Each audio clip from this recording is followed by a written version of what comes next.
Skin care ചെയ്യുന്നവരാണോ? നിങ്ങളുടെ സ്കിന്നിലുള്ള damages ഒക്കെ skin കെയറിലൂടെ തന്നെ മാറ്റണമെന്നുണ്ടോ? എങ്കിൽ ഈ വീഡിയോ നിങ്ങൾക്ക് നല്ലപോലെ ഹെൽപ്ഫുൾ ആവും. ഇന്ന് ഞാൻ ഈ ഒരു വീഡിയോയിലൂടെ കാണിക്കുന്നത് ഒരു പ്രൊഡക്റ്റിൻ്റെ റിവ്യൂ ആണ് കേട്ടോ. അപ്പോൾ ആൽസ് ഗുഡ്നെസ്സിൻ്റെ സാൻഡൽവുഡ് പൗഡറിനെ കുറിച്ചിട്ടാണ് ഞാൻ ഇന്ന് ഈ ഒരു വീഡിയോ ചെയ്യുന്നത്. അപ്പോൾ ഈ ഒരു പ്രൊഡക്റ്റ് ഞാൻ യൂസ് ചെയ്യാൻ തുടങ്ങിയിട്ട് ഏകദേശം 1 മന്ത് ആവാറായി കേട്ടോ. അത്യാവശ്യം നല്ലൊരു റിസൾട്ട് കിട്ടിയിട്ടുമുണ്ട്. അപ്പോൾ ഇത് ഞാൻ യൂസ് ചെയ്യാൻ സ്റ്റാർട്ട് ചെയ്തത് എൻ്റെ സ്കിന്ന് നല്ല രീതിയിൽ ഡള്ളായപ്പോഴും ഡാമേജ് ആയപ്പോഴാണ് കേട്ടോ. പിമ്പിൾസൊക്കെ ഉണ്ടായിരുന്നു. അതുപോലെ തന്നെ എൻ്റെ ഫേസിൽ മുന്നേ വന്ന പിമ്പിൾസിൻ്റെ പാടുകളൊക്കെ നല്ല പോലെ ഉണ്ടായിരുന്നു കേട്ടോ. ആ ഒരു ടൈമാണ് ഞാനിത് വാങ്ങി യൂസ് ചെയ്തത്. അപ്പം ഞാൻ ഇന്ന് ഈ സാൻഡൽവുഡ് പൗഡർ വെച്ചിട്ട് 2 ഫേസ് പാക്ക് ഉണ്ടാക്കുന്നുണ്ട് കേട്ടോ. ഡ്രൈ സ്കിന്നിനും അതേപോലെ ഓയിലി സ്കിൻ ടൈപ്പേഴ്സിനും. അപ്പം നമുക്ക് എന്തായാലും ഫസ്റ്റത്തെ പാക്ക് എങ്ങനെ ഉണ്ടാക്കുന്നതെന്ന് നോക്കാം. അപ്പം അതിന് വേണ്ടിയിട്ട് ഞാനൊരു ബൗളിലേക്ക് കുറച്ച് സാൻഡൽവുഡിൻ്റെ പൗഡർ ഇട്ട് കൊടുക്കുന്നുണ്ട് കേട്ടോ. ഞാൻ കുറച്ച് എമൗണ്ട് മാത്രമേ എടുത്തിട്ടുള്ളൂ കേട്ടോ. ഈ ഒരു ദിവസം മാത്രം യൂസ് ചെയ്യാനാണ് ഞാൻ പാക്ക് ഉണ്ടാക്കുന്നത്. അപ്പം നിങ്ങളും ഫേസ് പാക്ക് ഉണ്ടാക്കുമ്പോൾ എപ്പോഴും ഫ്രഷ് ആയിട്ട് ഉണ്ടാക്കുക. നിങ്ങൾ ഉണ്ടാക്കുന്ന ഫേസ് പാക്ക് ആ ഒരു ദിവസം മാത്രം യൂസ് ചെയ്യുക. പിറ്റേന്നത്തേക്ക് ഫ്രിഡ്ജിൽ വെച്ചിട്ട് യൂസ് ചെയ്യാൻ നിൽക്കരുത് കേട്ടോ. ഇനി ഞാൻ ഈ ഒരു സാൻഡൽവുഡ് പൗഡറിലേക്ക് ആഡ് ചെയ്ത് കൊടുക്കാൻ പോകുന്നത് അലോവേര ജെല്ലാണ് കേട്ടോ. നിങ്ങളുടെ കയ്യിൽ ഏത് അലോവേര ജെല്ലാണോ അല്ലേ അത് നിങ്ങൾക്ക് എടുക്കാം. ഇനി വീട്ടിലുള്ള നാച്ചുറൽ അലോവേര ജെല്ലാണെങ്കിലും കുഴപ്പമില്ല കേട്ടോ. അതാണ് ഏറ്റവും നല്ലത്. എന്നിട്ട് നല്ലപോലെ മിക്സ് ചെയ്ത് കൊടുക്കുക. നമ്മുടെ സാധാരണ നമ്മൾ ഫേസ് പാക്കുകളൊക്കെ ഉണ്ടാക്കുമ്പോൾ കിട്ടുന്ന ആ ഒരു ടെക്സ്ചറിലില്ലേ അതിൽ തന്നെ എടുക്കാം കേട്ടോ. ഇനി നമുക്ക് ഫേസ് ഒന്ന് ക്ലെൻസ് ചെയ്തതിന് ശേഷം ഈ ഒരു പാക്ക് നമ്മുടെ ഫേസിൽ കംപ്ലീറ്റ് ആയിട്ട് അപ്ലൈ ചെയ്ത് കൊടുക്കാം കേട്ടോ. ഈ ഒരു ഫേസ് പാക്ക് വന്നിട്ട് ഓയിലി സ്കിൻ ടൈപ്പേഴ്സിന് വേണ്ടിയിട്ടാണ്. ഓയിലി സ്കിൻ ടൈപ്പേഴ്സിന് ഏറ്റവും കൂടുതലായിട്ട് ഫേസ് ചെയ്യുന്ന ഒരു പ്രോബ്ലമാണ് ഫേസിലുണ്ടാകുന്ന ഓവർ ഓയിൽനെസ് ഒക്കെ. അപ്പോൾ ഈ ഓയിൽനെസ് ഒക്കെ കൺട്രോൾ ചെയ്യാനും അതുവഴി പിമ്പിൾസിനെ പ്രിവെൻറ്റ് ചെയ്യാനൊക്കെ ഈ ഒരു ഫേസ് പാക്ക് നമ്മളെ ഹെൽപ്പ് ചെയ്യുന്നുണ്ട് കേട്ടോ. അതേപോലെ തന്നെ ഈ ഓയിലി സ്കിൻ ടൈപ്പേഴ്സിന് പിമ്പിൾസ് വരാനുള്ള മെയിൻ റീസൺ എന്ന് പറയുന്നത് അവരുടെ പോഴ്സിൽ അടിഞ്ഞുകൂടുന്ന അഴുക്കുകളൊക്കെയാണ് കേട്ടോ. അപ്പോൾ ഈ ഒരു ഫേസ് പാക്ക് നമ്മൾ യൂസ് ചെയ്യുമ്പോൾ, അതായത് സാൻഡൽവുഡ് ഇതിൽ ആഡ് ചെയ്തതുകൊണ്ട് തന്നെ നമ്മുടെ ഫേസിലുള്ള പോഴ്സിനൊക്കെ ക്ലീൻ ചെയ്യാനും അതുവഴി നമ്മുടെ ഫേസിൽ പിമ്പിൾസ് വരാതിരിക്കാനൊക്കെ ഹെൽപ്പ് ചെയ്യും കേട്ടോ. ഇതിൻ്റെ കൂടെ വേണമെങ്കിൽ നിങ്ങൾക്ക് നാരങ്ങ നീര് കൂടി ആഡ് ചെയ്ത് കൊടുക്കാം. വെറും ഓപ്ഷണൽ മാത്രമാണ് കേട്ടോ. പറ്റുന്നവർക്ക് മാത്രം യൂസ് ചെയ്യാം.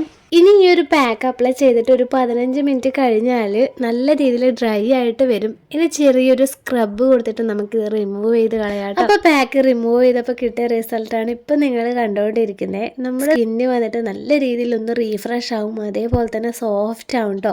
പിന്നെ നല്ലൊരു ഗ്ലോയും നമുക്ക് കിട്ടും. നമ്മുടെ ഫേസിലുള്ള പിഗ്മെൻറ്റേഷനും കരിവാളിപ്പൊക്കെ നല്ല രീതിയിൽ മാറാൻ ഈ ഒരു സാൻഡൽവുഡ് പൗഡർ നല്ലതാണ് കേട്ടോ. ഇനി നമുക്ക് സെക്കൻഡ് ഫേസ് പാക്ക് നോക്കാം. ഈ ഒരു പാക്ക് വന്നിട്ട് ഡ്രൈ സ്കിൻ ടൈപ്പേഴ്സിന് വേണ്ടിയിട്ടാണ്. അപ്പോൾ ഫസ്റ്റ് ഞാനൊരു ബൗളിലേക്ക് സാൻഡൽവുഡിൻ്റെ പൗഡർ ഇട്ട് കൊടുത്തിട്ടുണ്ട്. ഇനി അതിലേക്ക് 2 ടേബിൾ സ്പൂൺ തൈരാണ് ഞാൻ ആഡ് ചെയ്ത് കൊടുക്കുന്നത് കേട്ടോ. ഡ്രൈ സ്കിൻ ടൈപ്പേഴ്സിന് വേണ്ടിയിട്ട് ആയതുകൊണ്ടാണ് തൈര് എടുക്കുന്നത്. തൈര് ഡ്രൈനെസ് ഒക്കെ ഒന്ന് കൺട്രോൾ ചെയ്യാനൊക്കെ ഏറ്റവും നല്ലതാണ് കേട്ടോ. ഇനി നല്ലപോലെ നമുക്കൊന്ന് മിക്സ് ചെയ്ത് കൊടുക്കാം. എന്നിട്ട് നല്ലൊരു പാക്കിൻ്റെ കൺസിസ്റ്റൻസി ആക്കി എടുക്കാം. അപ്പോൾ ഇതേപോലെ നമ്മുടെ പാക്ക് ആക്കി എടുക്കുക. ഇനി നമ്മുടെ ഫേസ് ഒന്ന് ക്ലെൻസ് ചെയ്തതിന് ശേഷം ഈ ഒരു പാക്ക് നമ്മുടെ ഫേസിലും നെക്കിലും കയ്യിലും ഒക്കെ അപ്ലൈ ചെയ്യാം കേട്ടോ. ഞാനിപ്പോൾ ഫേസിൽ മാത്രമേ അപ്ലൈ ചെയ്ത് കാണിക്കുന്നുള്ളൂ. അപ്പോൾ ഈ ഒരു ഫേസ് പാക്ക് ഡ്രൈ സ്കിൻ ടൈപ്പേഴ്സിന് ബെസ്റ്റാണ് കേട്ടോ. അതേപോലെ തന്നെ ഇനിയിപ്പോൾ നിങ്ങളുടെ ഫേസ് ടാൻ അടിച്ചിട്ടോ അല്ലെങ്കിൽ പിഗ്മെൻറ്റേഷനൊക്കെ കൊണ്ട് കളർ ഒന്ന് ഫെയ്ഡായിട്ട് തോന്നുവാണെങ്കിൽ നിങ്ങൾക്ക് ഈ ഒരു ഫേസ് പാക്ക് അപ്ലൈ ചെയ്യാം കേട്ടോ. ഇത് ഏറ്റവും കൂടുതൽ സ്കിന്നിനെ ഗ്ലോ ആക്കാനും അതേപോലെ ടാൻ റിമൂവ് ചെയ്യാനും പിമ്പിൾസിനെ കുറക്കാനും പിഗ്മെൻറ്റേഷൻ ഇല്ലാതാക്കാനും ഡാർക്ക് സ്പോട്ട്സ് ഉണ്ടെങ്കിൽ അതൊക്കെ കുറക്കാനൊക്കെ ഹെൽപ്പ് ചെയ്യുന്ന ഒരു ഫേസ് പാക്കാണ്. അപ്പം നമ്മൾ പാക്ക് അപ്ലൈ ചെയ്ത് കൊടുത്തതിന് ശേഷം ഒന്ന് ഡ്രൈ ആവാൻ നിൽക്കുക. അതിന് ശേഷം ജസ്റ്റ് ഒന്ന് സ്ക്രബ് പോലെ ചെയ്തിട്ട് നമുക്ക് ഫേസ് പാക്ക് റിമൂവ് ചെയ്ത് കളയാം കേട്ടോ. അപ്പോൾ പാക്ക് റിമൂവ് ചെയ്യുമ്പോൾ നമ്മുടെ സ്കിന്നിൻ്റെ ഇതേപോലെ ആയിരിക്കും, നല്ലൊരു ഗ്ലോ വരും കേട്ടോ. നമ്മുടെ ഫേസിലുള്ള അഴുക്കും ടാനൊക്കെ റിമൂവ് ആയിട്ട് പോകുമ്പോൾ തന്നെ നമ്മുടെ സ്കിന്ന് നല്ല രീതിയിൽ ബ്രൈറ്റ് ആവും. നിങ്ങൾക്ക് എന്തെങ്കിലും വെഡ്ഡിങ് ഫംഗ്ഷൻ ഒക്കെ ഉണ്ടെങ്കിൽ ഒന്ന് സ്കിന്നിനൊന്ന് ഗ്ലോ ആക്കണം എന്നുണ്ടെങ്കിൽ നല്ലൊരു എഫക്റ്റീവ് ആയിട്ടുള്ളൊരു ഫേസ് പാക്കാണ് ഇത്. നിങ്ങൾക്ക് എന്തായാലും ട്രൈ ചെയ്യാവുന്നതാണ്. ഇനി നിങ്ങളുടെ ഇത് ഡ്രൈ സ്കിന്നാണ് അതേപോലെ ടാൻ ടാനൊക്കെ അടിച്ച് നല്ല രീതിയിൽ ഡള്ളായിട്ടുണ്ടെങ്കിലും ഈ ഒരു പാക്ക് നിങ്ങൾക്ക് മസ്റ്റായിട്ട് ട്രൈ ചെയ്യാം കേട്ടോ. ഈ ഒരു 10 രൂപയുടെ ഈ ഒരു പാക്ക് നിങ്ങൾ വാങ്ങുവാണെങ്കിൽ ഒരു 3 തവണയൊക്കെ പാക്ക് ഉണ്ടാക്കാനുള്ള പൗഡർ അതിലുണ്ട്. പിന്നെ കൂടുതൽ പേരും ചോദിക്കാറുണ്ട് എന്തിനാണ് ഈ 10 രൂപയുടെ പാക്ക് വാങ്ങുന്നത്, വലിയ പാക്ക് വാങ്ങി യൂസ് ചെയ്തൂടെ എന്ന്. ഞാൻ എപ്പോഴും ആൽസ് ഗുഡ്നസിൻ്റെ ആണെങ്കിലും ഏത് ബ്രാൻഡിൻ്റെ ഇതേപോലെയുള്ള പൗഡറൊക്കെ ആണെങ്കിലും ആദ്യമായിട്ട് യൂസ് ചെയ്യുമ്പോൾ ഈ ഒരു 10 രൂപയുടെ പാക്ക് വാങ്ങിയിട്ടാണ് കേട്ടോ യൂസ് ചെയ്യാറ്. എന്നിട്ട് എനിക്ക് നല്ലൊരു എഫക്റ്റീവായിട്ടുള്ള റിസൾട്ട് കിട്ടിയെങ്കിൽ മാത്രമേ ഞാൻ പേർപ്പിളിൽ നിന്ന് അതിൻ്റെ വലിയ പാക്ക് ഓർഡർ ആക്കാറുള്ളൂ. എൻ്റെ കയ്യിലിപ്പോൾ ആൽസ് ഗുഡ്നസിൻ്റെ റോസ് പെറ്റൽ പൗഡറും ബ്ലൂ പെറ്റൽ പൗഡറും അതേപോലെ beetroot powder, green clay mask ഒക്കെ വലിയ പാക്കറ്റ് തന്നെ ഉണ്ട് കേട്ടോ. അതൊക്കെ ഞാൻ ഇടയ്ക്കിടയ്ക്ക് യൂസ് ചെയ്യുന്നത് കൊണ്ടാണ് വലിയൊരു പാക്കറ്റ് വാങ്ങിച്ചത്. ഇത് വന്നിട്ട് ഞാൻ ഒരു 1 മന്തിൽ ഒരു 3 ടൈംസ് അല്ലെ ഒരു 4 ടൈംസ് മാത്രമാണ് യൂസ് ചെയ്യാറ്. അതുകൊണ്ടാണ് അപ്പോൾ മാത്രം ഞാൻ ഈ ഒരു ചെറിയ പാക്കറ്റ് വാങ്ങി യൂസ് ചെയ്യുന്നത്. വലുത് വാങ്ങാത്തതിൻ്റെ റീസൺ അതുകൊണ്ടാണ് കേട്ടോ. അപ്പം നിങ്ങളുടെ സ്കിന്നിനെയും ഇടയ്ക്ക് നല്ല രീതിയിൽ ഗ്ലോ ആക്കണമെന്നുണ്ടെങ്കിൽ, ഡാമേജ് ഒന്നും ഇല്ലാതെ ഹെൽത്തി സ്കിൻ ആവണമെന്നുണ്ടെങ്കിൽ ഈ ഒരു സാൻഡൽവുഡ് പൗഡർ നിങ്ങൾക്ക് വാങ്ങി യൂസ് ചെയ്യാം കേട്ടോ.